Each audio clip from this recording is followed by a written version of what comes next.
Hey everyone, I hope that your remote week is going well and that the two assignments that I sent home, worksheet 4 and worksheet 5, aren't giving you too much trouble, but I did think it might help if I do a couple as an example. So worksheet 4 that's posted in the Google Classroom has a position versus time graph and a corresponding velocity versus time graph. And they give you a description, and it makes the most sense to do the position graph first. So for example, number 3 says that the object moves toward 0 at a steady speed for 10 seconds, and then it stands still for 10 seconds. So if the object moves toward the 0 position, that means it's not starting at the 0 position. So I'm going to say it's starting somewhere up here, and for 10 seconds, and there's no marks down here, so we can't actually say where 10 is, but for 10 seconds, it goes at a steady pace, and then it stands still. Remember, standing still means you've got a flat line on a position versus time graph. This is position, X marks the spot, versus time, okay? And then it stands still for 10 seconds. To do the corresponding velocity graph, you've got to pay attention to what the slope is here. And I know it's constant. However, is it positive or is it negative?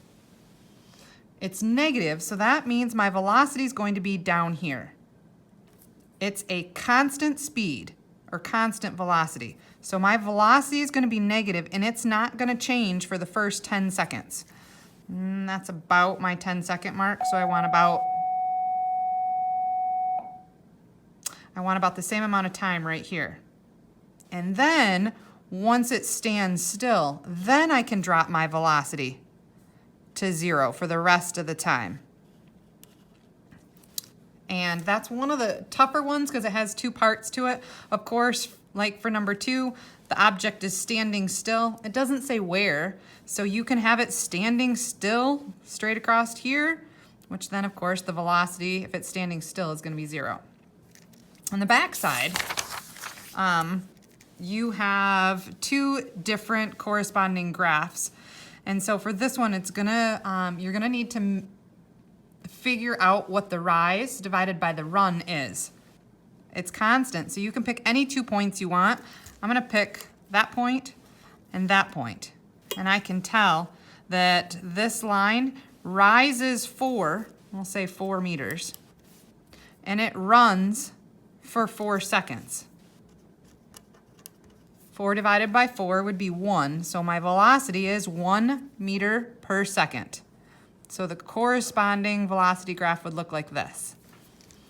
On the other 2, you're going to need to do them in 2 chunks for number 6, because there's a certain speed here, which looks pretty fast. It's steep, and so this part of the graph is rising to, I'm using this point and this point, it rises to, and that takes 1 second. So the speed here, 2 meters per 1 second.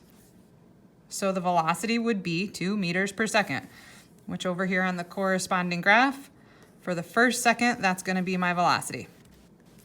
For the rest of the graph, I'm starting at 2 meters, and it rises, if I use this point here, from 2 to 4. So that would be a rise of 2 meters. And how many seconds go by? What's my run? 1 second to 5 seconds. So 1, 2, 3, 4 seconds worth. So my velocity for the second part is only gonna be, that would reduce to a half. So my velocity needs to drop down for the rest of this graph to only a half. And the line is straight, so I have a constant speed, and it's not as steep, so a slower speed or velocity. I hope that helps. I miss you all, and please email me if you have any questions.